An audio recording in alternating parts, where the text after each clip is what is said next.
everybody, and welcome to another episode of I Said What I Said, because I said what I said and I'll say it again. We're gonna start out so strong today. I'm just gonna let everybody know, preface everybody, that I'm lacking my Red Bull today. So we have the little bit of gardening I did before this, and then my Lexapro, so bear with me. I also have an appointment in 30 minutes, so we're gonna see how this episode goes. Once again, starting out hot, I saw a video on TikTok, not to sound 87, I saw a TikTok of Corbin Bleu, and if you guys were wondering if he could still push it to the limit, aka double dutch, he can. I know you guys were all on the edge of your seats, but I was screaming whenever I saw this video. Changed my life. So we're gonna watch it together because I have a fun story about Corbin Bleu after this. It involves me being 14. Oh my God, that sounds so bad. I was 14 at a concert of his. Jesus Christ. Anyway, okay. I've already fucked up in the first 3 minutes of this. Where is this video? Okay, here it is.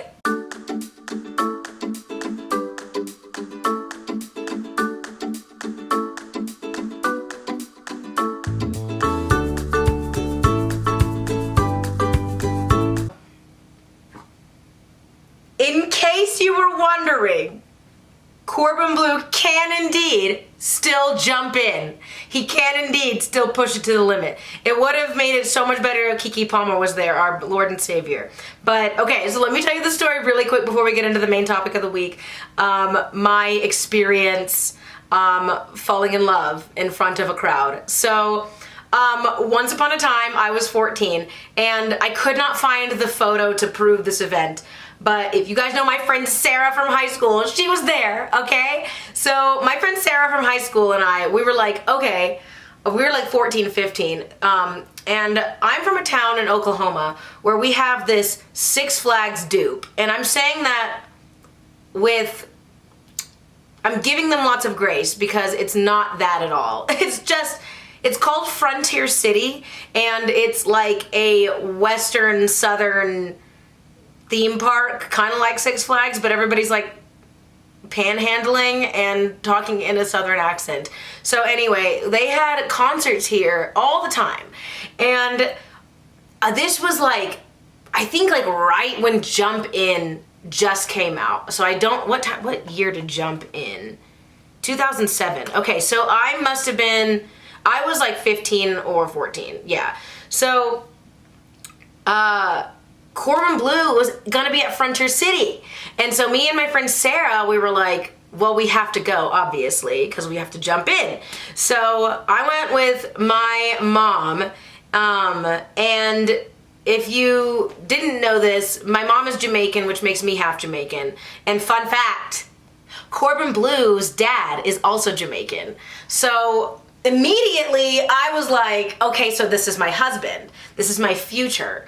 I'm looking into the eyes of my future right here. He wasn't in front of me. Anyway, so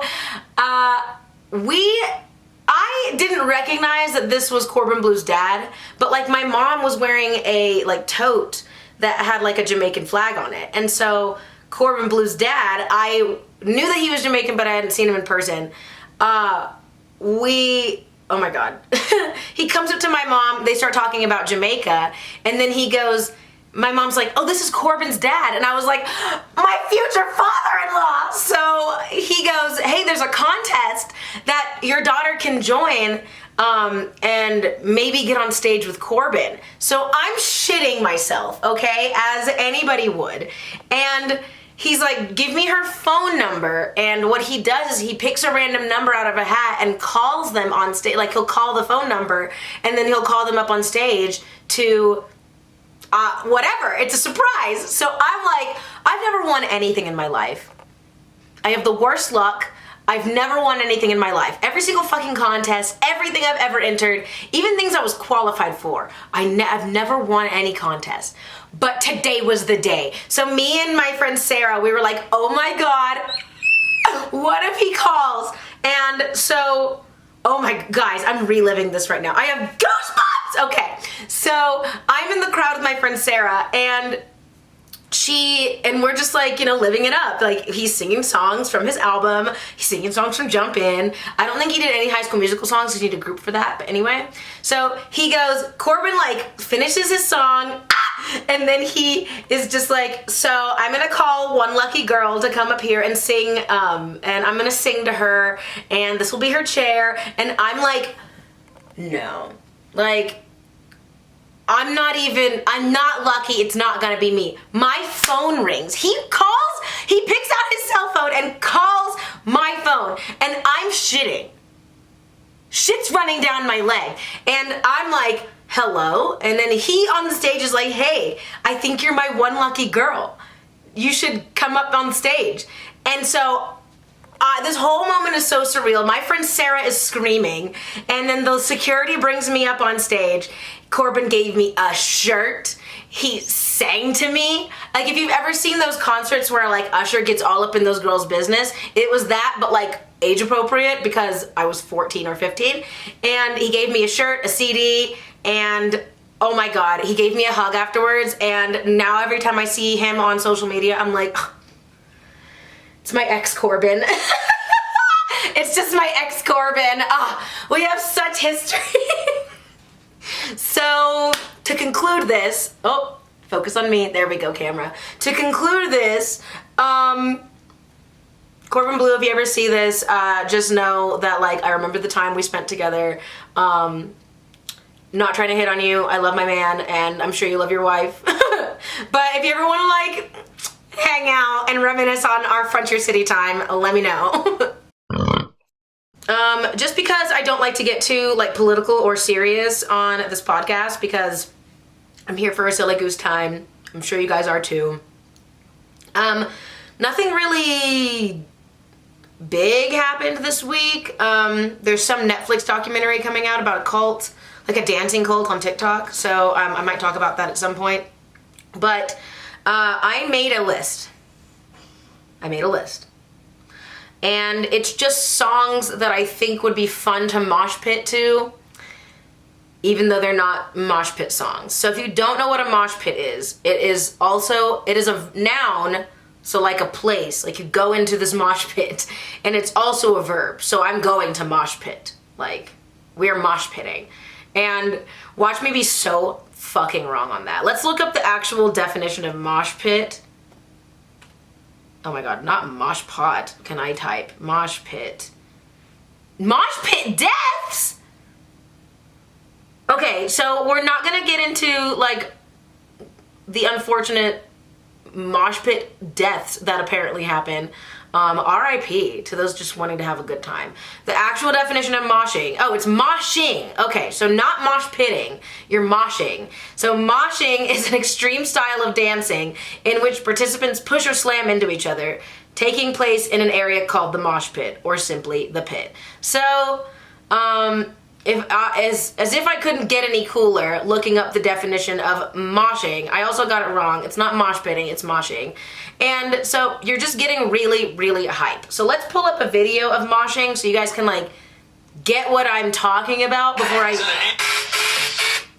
My God, why was my TikTok on 1,000? Let's look up the definition. Wait, we already did that. We're gonna look up a video of moshing so that you guys can know what I'm talking about before I get into this list I made. Oh, perfect.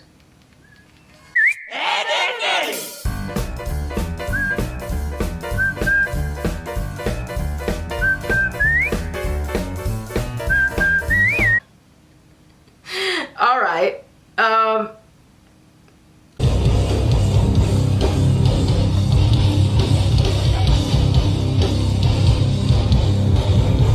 Just songs that are gonna get you just super hype, okay? So let's go over the list I made and let's see if anybody agrees with me. So where is it? I'm so excited to share this list with you because if you couldn't tell, I have never been in a mosh pit. I've never been to a strip club. Do you mosh at strip clubs? I think that would be really fun if you did. It's just, we should have a Pride Month strip club mosh pit where it's just like consensual titties flying everywhere. I'll let you guys know when the Eventbrite is up. Okay, anyway, here we are, songs I would like to mosh pit to. The first song that we're gonna get into today, okay? And keep in mind, these are not songs that you would normally mosh pit to. Like the normal songs that you would, I guess, mosh to are like heavy metal, like super heavy metal, things like that. And I don't know about y'all, we don't really roll like that over here. Not like I don't like it, it's just not my cup of tea. So just, these are some songs that you would not typically mosh to. The first one I have on my list, okay? What Dreams Are Made Of, from the Lizzie McGuire movie. Hey now, hey now. This is what dreams are made of. Now everything is Technicolor. Nothing, that's so, let's look up What Dreams Are Made Of lyrics, because I'm trying to mosh to the lyrics. Not the beat. Because, are you kidding me? Okay, full lyrics. Have you ever seen such a beautiful night? I could almost kiss the stars for shining so bright. This is a modern day poet. This is a modern day poet. Oh my God, where's the part that went, like, it went viral on TikTok? Oh my God! Dude, yesterday my life was duller. Now everything's Technicolor. I have goosebumps. And you guys are not gonna take that seriously eventually because what the fuck? Anyway, because I say I have goosebumps all the time, but yesterday my life was duller, now everything's Technicolor? It doesn't get more inspirational than that. The next song that I would mosh to, Love Story by Taylor Swift. Now, is there another Taylor Swift song on this list? Yes. These are in no particular order, but I feel like Love Story is one that, like, everybody can fucking get into. Like, the end when she's like, I got tired of waiting, wondering if you were ever coming around. My faith in you is fading.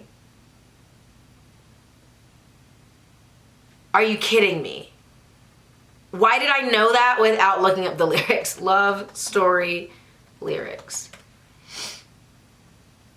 Like, this is just, talk about a fucking modern day poet. There we go. My faith in you is fading when I met you on the outskirts of town. And I said, Romeo, save me. I've been feeling so alone. I keep waiting for you, but you never come. Is this in my head? I don't know what to think. He knelt to the ground and pulled out a ring. The way my proposal, the first time I got married, did not fucking go like that. Like, I didn't feel these feelings. I felt more of these feelings when I was thinking about my sophomore year crush for the song than I ever did in my actual engagement or marriage. But anyway, this song means so much to me and also says how long I've been listening to Taylor Swift. Anyway, no shame. The second, wait, that was the second one. The third song that I would mosh to, Leavin' by Jesse McCartney. Now, this was during his, like, I would say comeback era, because he came out with, like, Beautiful Soul, did an episode of Sweet Life of Zack and Cody, and then kind of dipped for a little bit, if I remember. But it's so funny because Jesse McCartney is a known butt guy. Like, if you actually listen to his discography, there are, like, so many songs. Go away. Trying to text me right now. There are so many songs from Jesse McCartney that just talk about ass, and I respect it. You have to respect it, honestly. Hey, baby girl, I've been watching you all day. All day, all day. Man, the thing you got behind you is amazing. Oh my God. See, like, You make me wanna take you out and let it rain. Oh my God. This is gonna be my playlist. But anyway, if you don't know these songs, go check them out because you're honestly missing out. Okay, the next song, oh, a banger. The next song that I would mosh to, Eye to Eye by Powerline. And if you're not educated or cultured, that's from the Goofy movie.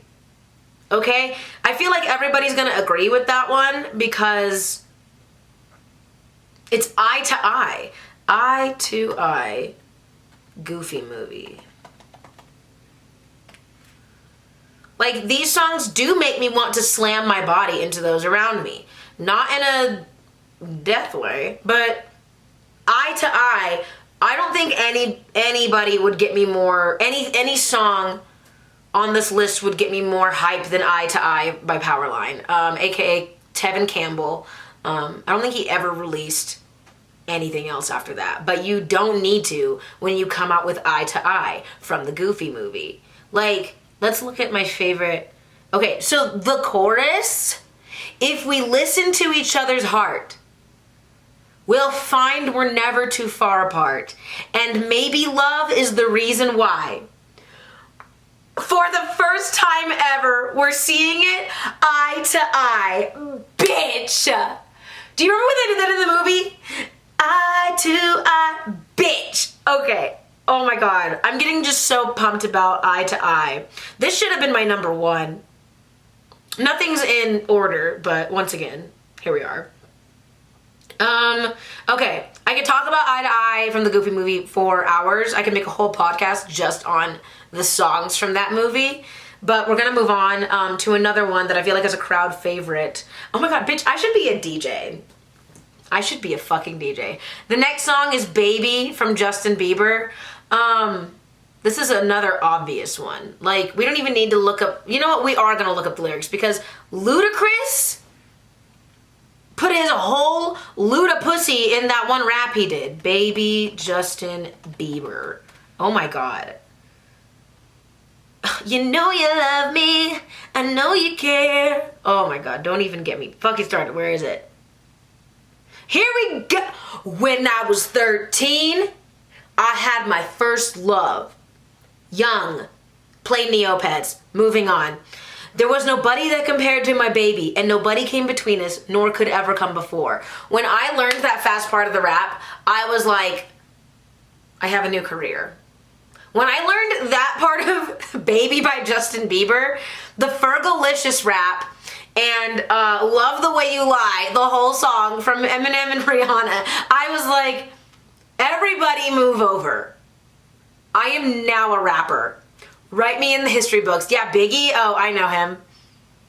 Tupac, we were good. We were homies. Anyway, moving on. The next song is TikTok by Kesha. Honestly, she was ahead of her time because the way she spelled TikTok before even Musically was a thing, she's a time traveler. She's a time traveler. She also was at Coachella a couple weekends ago, and she sang this with Renee Rapp, which, like, big moment for Pride Month, even though it's just now Pride Month.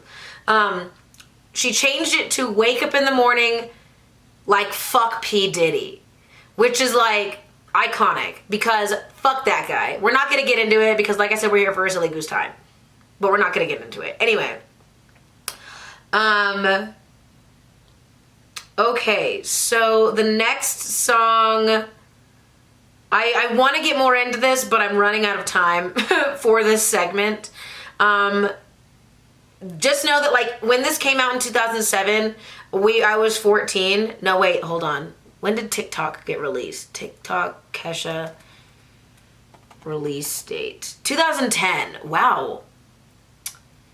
Time is not real. I really thought it was like 2007. Okay, so this was a year before I graduated high school. So, like, obviously, this was the song of the generation.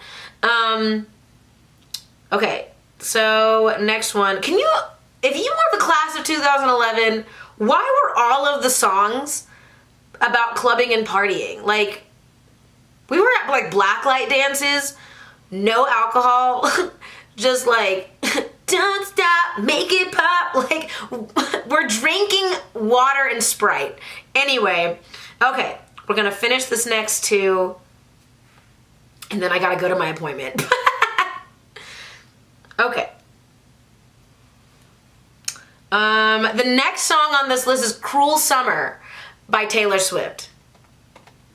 And guys, let me tell you, this song changed me. If you haven't heard Cruel Summer by Taylor Swift, you're honestly really missing out. This is one of her better songs. And I love Taylor Swift. I love her whole discography. But this song, In My Heart, reminds me of a 2014 love I had. Like, oh my God. Fever dream high in the quiet of the night, you know that I caught it. Bad, bad boy, shiny toy with a price, you know that I bought it. Like, that is so, like, you've been 15 and you've snuck out and you're like, oh, in the quiet of the night, bitch. Like, and you just think that, like, this fucking guy from your Oklahoma history class is, like, it. And you're like, fever dream high in the quiet of the night, you know that I buy it. Oh my God. Ugh. This bitch really puts her whole pussy in, like, everything that she does. And I mean that.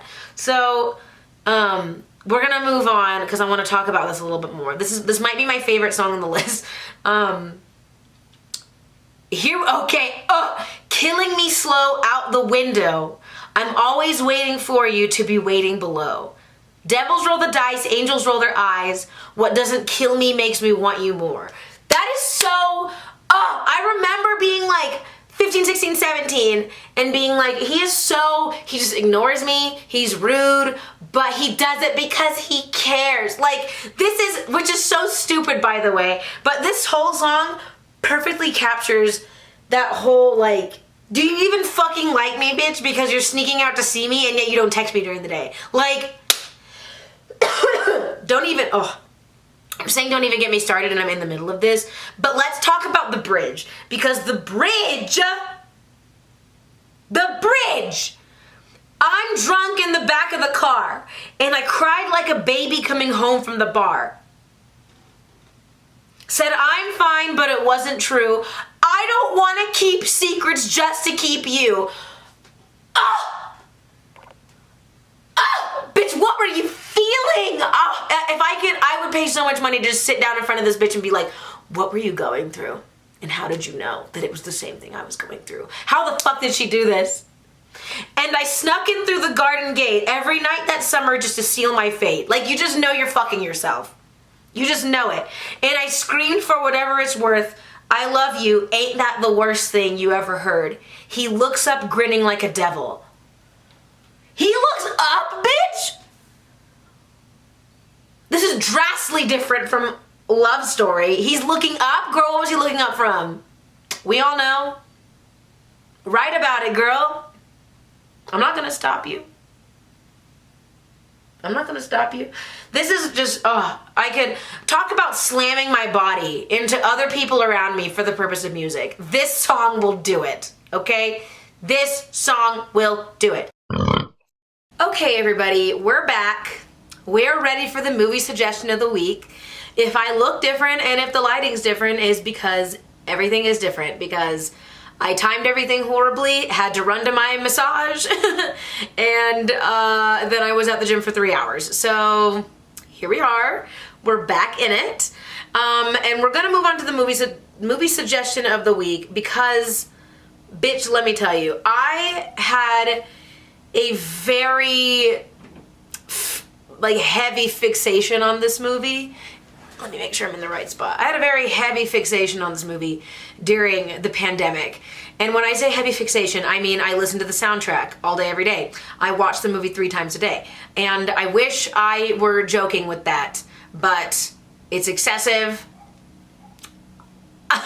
We're gonna move past it. It's so good. The Hunchback of Notre Dame, okay? We're gonna talk about a Disney classic today. The Hunchback of Notre Dame, 1996.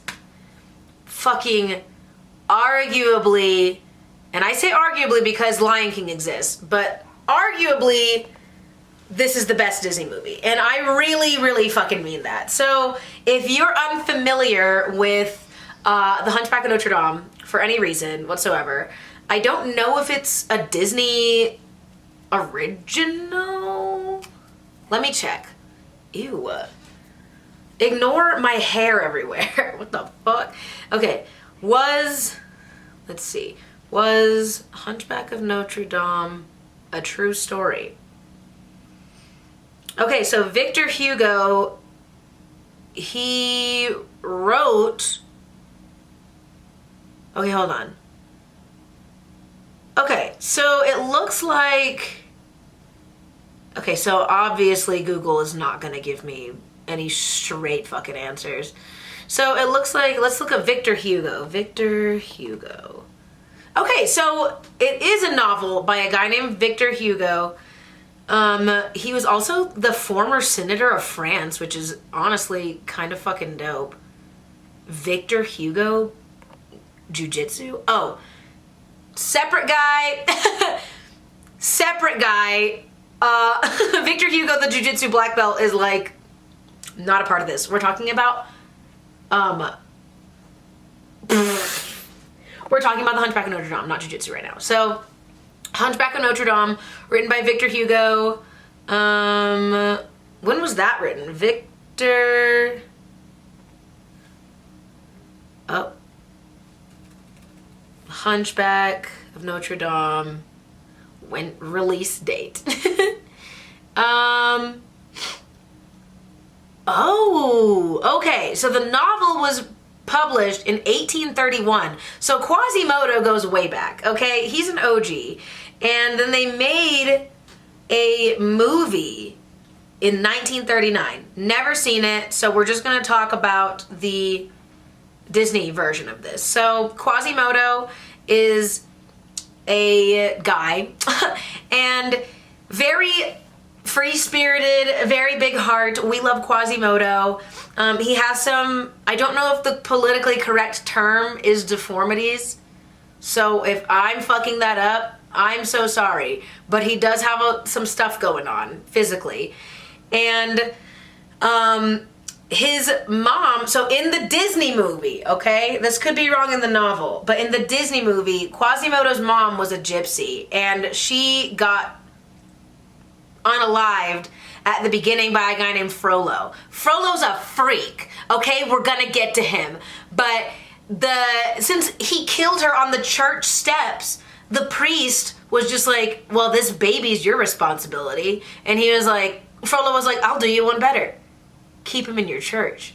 And they were like, okay. So I will do a little bit of a spoiler with this movie because it's literally been out since 96. Like, let's keep up. So then Quasimodo is unfortunately raised by Frollo in this church. Like, he visits him like once a day and feeds him grapes and reminds him every day he's fucking ugly, which is just so rude. And if you guys hear squealing, my neighbors have a dog that they put in a crate during the day whenever they're at work. So if you hear that, not my dog, okay? I think he's fine. But anyway, so Quasimodo in the Disney movie, he's such a good character, you know, like he just embodies kindness and insecurity and the insecurity that extreme kindness can bring. And I know that that's a little bit deeper than we usually go on this fucking podcast, but like when you're so kind to everybody around you, you can become a people pleaser, and it can become very like debilitating. I used to be a people pleaser.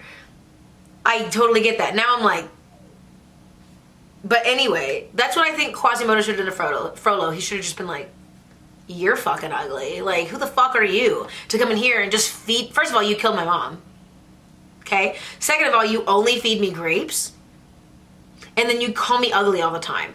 And like, also, let's talk about Quasimodo's upper fucking body strength, because if you've seen this movie, it is equivalent to Tarzan in the way that this motherfucker be swinging himself all over these buildings. And it's like, you have to have crazy lats to to be able to do that. I don't even think at 31 years old I could do monkey bars. That's how weak my lats are. And I'm at the gym every morning.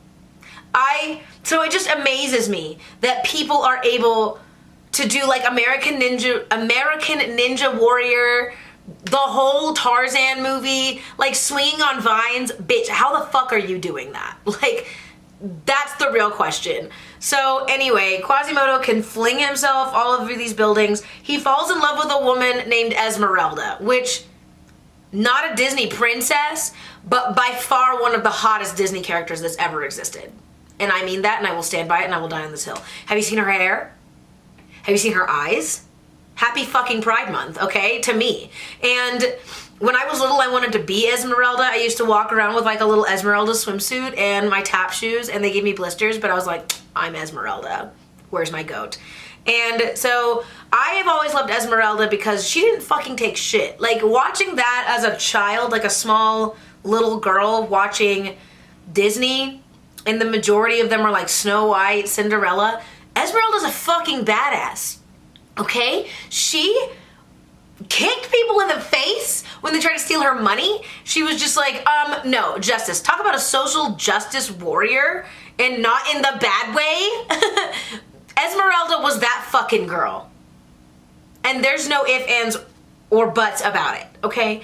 So Quasimodo is obviously like in love with her, because who wouldn't? And then there's also another guy in love with her.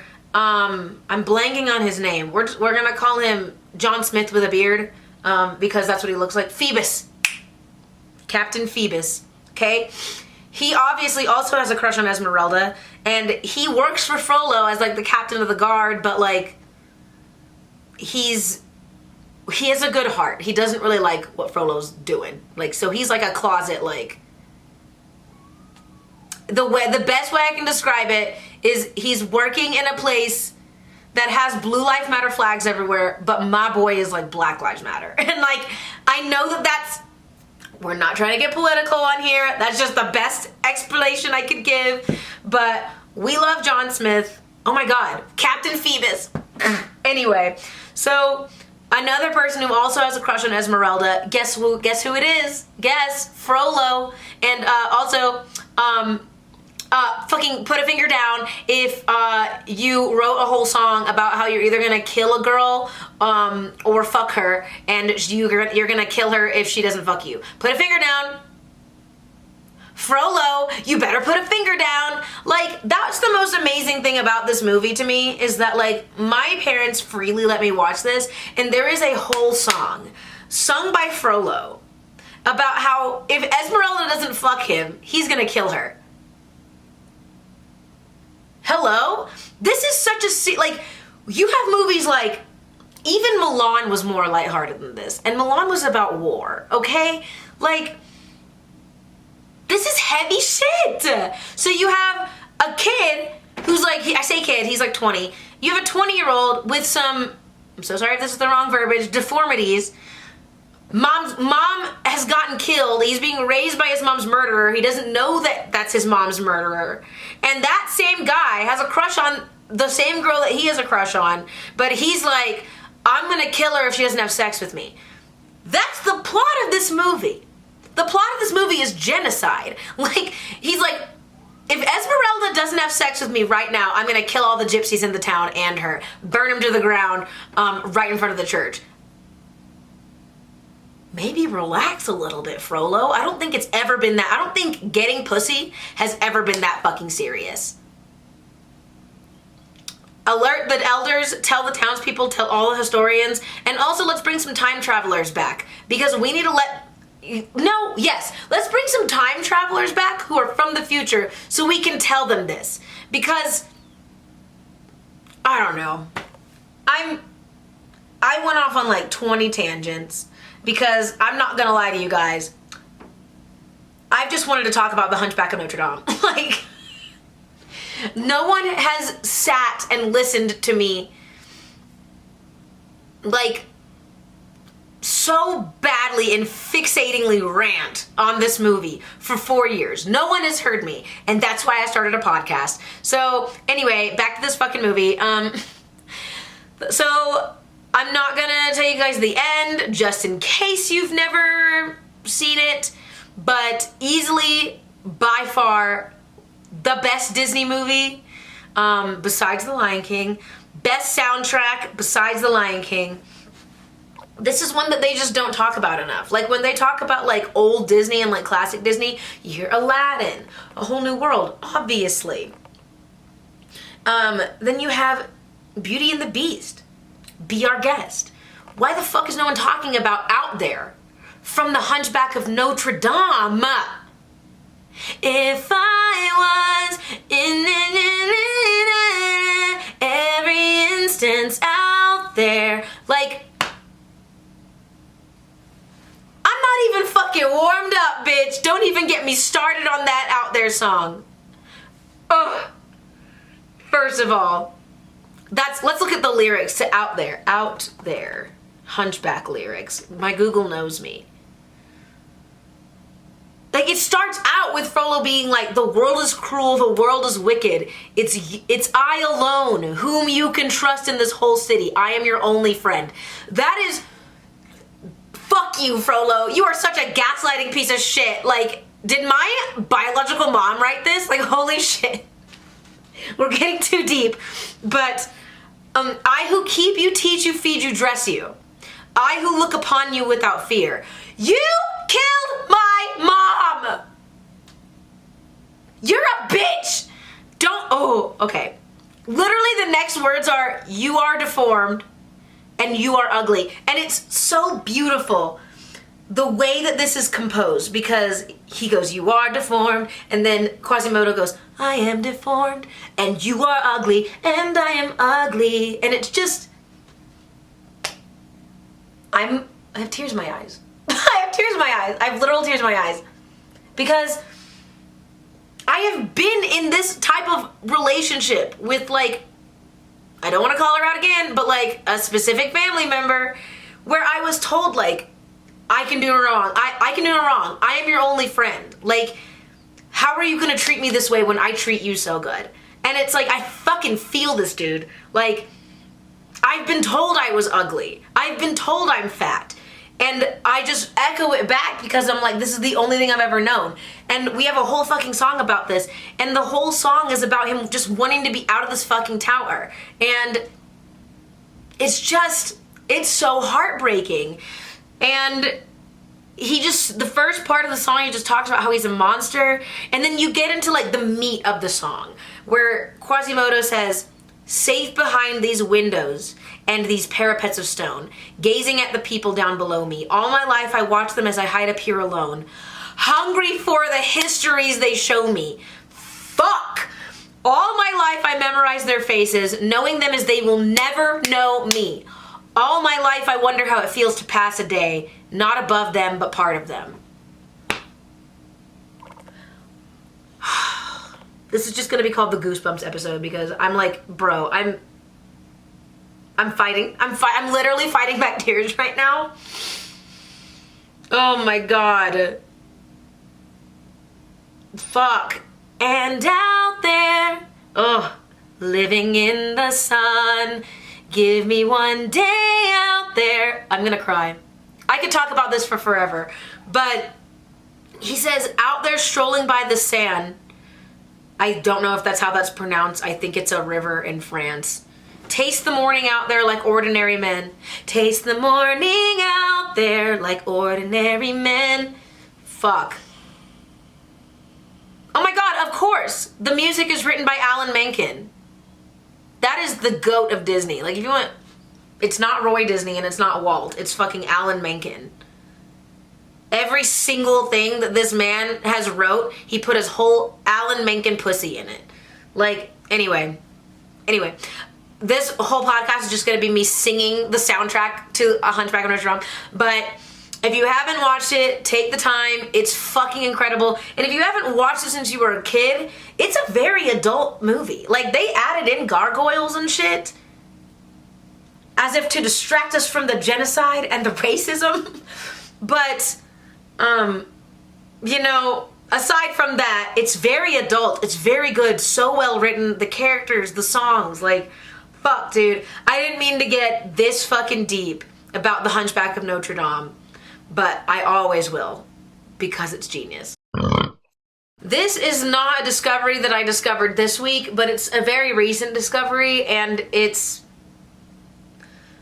just, ooh, excuse me, prepare to feel insignificant as fuck, okay? And I'm not trying to make you feel that way. It's this bitch's fault, okay? So we're gonna talk about Nara Smith. And if you have been living under a rock, not on TikTok, anything like that, Nara Smith is it, okay? So Nara Smith is a German model, all right? Gorgeous. I'm gonna put a picture of her up here. She's gorgeous. I don't know if she's like, if she has like one African American parent. Well, I guess they wouldn't be African American because she's German. I don't know if she has one black parent and one white parent. Not important details, but just to give you some context, this is one of the most beautiful women I've ever seen. Not only is she one of the most beautiful women I've ever seen, she makes all of her food from scratch. Let me say that again. She makes all of her food from scratch. And you might be thinking, that's not that big of a deal. I made muffins the other day. Did you make muffins the other day? Did you let the dough rise for the muffins? Did you hand pick the blueberries from a tree outside? Because that's what this bitch does. That's why I wanted to talk about her today. Because this, I'm so serious. I'm saying this bitch and I mean it in like the most endearing way possible because I'm so jealous of her. Like the other day I logged on to TikTok and she does a really nice voiceover like this and blah, blah, blah. And she said, my sister-in-law was in town and she was craving gum, and we ran out, so I decided to make some for her. She made gum.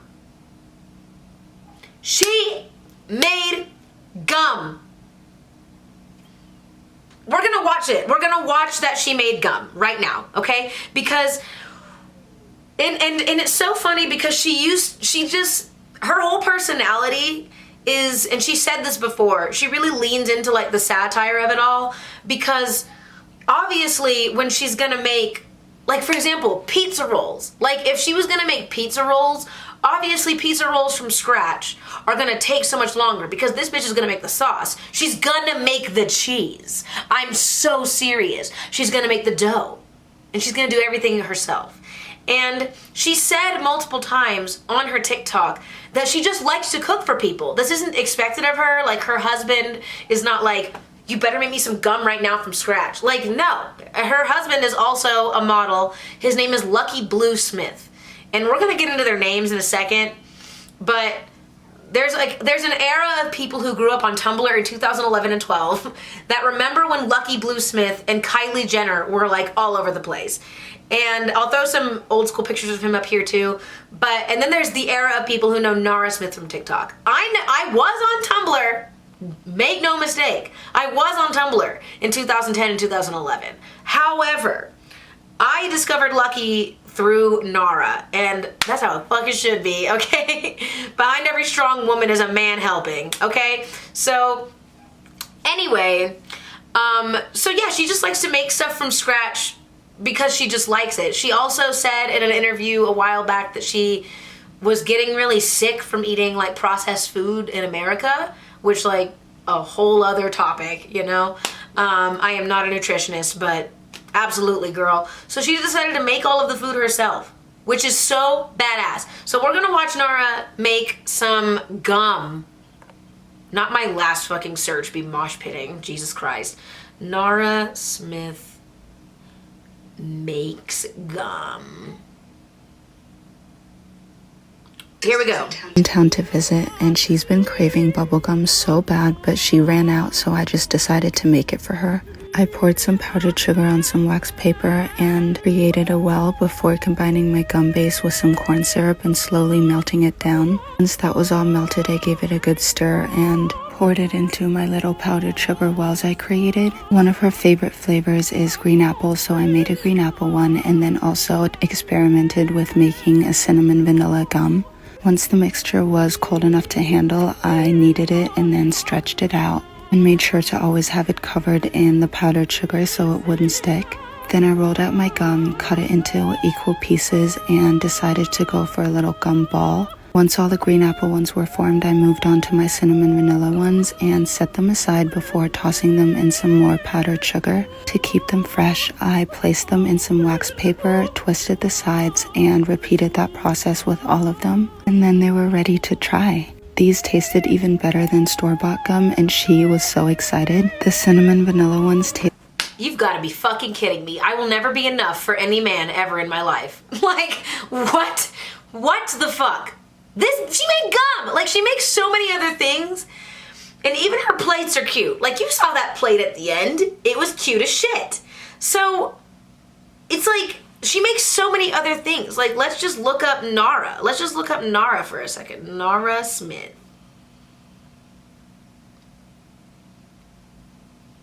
So, anyway, like I said, so she really leans into the whole satire of it all.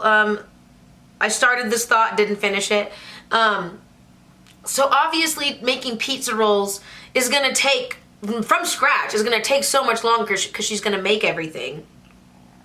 And people in her TikTok comments were like, did your kids wait 8 hours for the pizza rolls? Bitch, have you been around a child? Fucking obviously they didn't wait 8 hours. She didn't make them eat nothing for 8 hours until the pizza rolls from scratch were done, you dummy. So she really leans into it. So she'll be like, my toddlers waddled into my room this morning craving pancakes. So I decided to rise the dough. Like, she really leans into it. So she might have this really nice influencer voice, blah, blah, blah, blah, blah. But like, she's fucking funny. She is hilarious. And you know what's even worse? This bitch is 22 years old. This bitch is 22 years old. I was throwing up over a toilet singing Confidence by Demi Lovato at 22. What the fuck were you guys doing? Not making gum. Not making pizza rolls. What else did she make? She made... Oh! She also makes Cheez-Its from scratch. Cheez-Its. Like, we're gonna mute it so we don't have to watch the whole thing again. But like, this bitch is making Cheez-Its. She grates the cheese. That's so impressive. It's crazy. Like, I am shocked she didn't birth a cow, milk the cow, make the cheese, then grate the cheese. That's how from scratch this bitch is. And this is not to make fun of her by any means. This is not to poke fun at her. Nothing. I am jealous of her. I'm jealous of her husband. Look at her. Just making Cheez-Its. What the fuck? She just makes the... Will I ever be enough for myself? Not until I can make gum and Cheez-Its. But anyway, I could watch this for forever. Like, she is my favorite TikToker right now because she's first of all, she's nice. She doesn't fight with people in her comments. This is a drama-free queen. Unproblematic as fuck, just making Cheez-Its and gum. Like, I am striving to be like that. I want to be Nara Smith when I grow up. That is crazy. And she's 5'11". Bitch, save some of it for the rest of us. You're pretty, you're tall, and you make everything from scratch. You're young. What do I even have going for me anymore? Like, and it's all jokes. Like, I know that comparison is the thief of joy, but maybe I just need to learn how to make some gum. Okay, guys, that's pretty much it for this episode this week. Once again, there are so many videos on the internet, and if you watch this one to the end, thank you so much for being here. Even if you just clicked on the first 15 seconds, thank you so much for being here. This podcast is sponsored by absolutely fucking nobody. So we'll get there one day. I'm manifesting it, that we're going to be a big podcast one day with sponsors. Okay? We're manifesting it. But anyway, thank you guys so much for being here. Thank you so much for listening to me ramble on about mosh pit songs, singing Hunchback of Notre Dame, all of the above. I will put my Instagram up here. Once again, if there's anything that you guys would like me to talk about on this podcast, my DMs are open for nothing weird. Once again, I'll block you and ignore you. Tag me in a story, send me a message, whatever. I'm getting back on Twitch, so if you would like to watch me stream some video games, mainly the Stardew Valley 1.6 update, go ahead and follow me on Twitch. There will be a new schedule out for my streaming later on. I don't know when. Maybe it's already up by the time this is posted. Who knows? But anyway, make sure you guys subscribe, and I'll see you guys next Friday. Bye!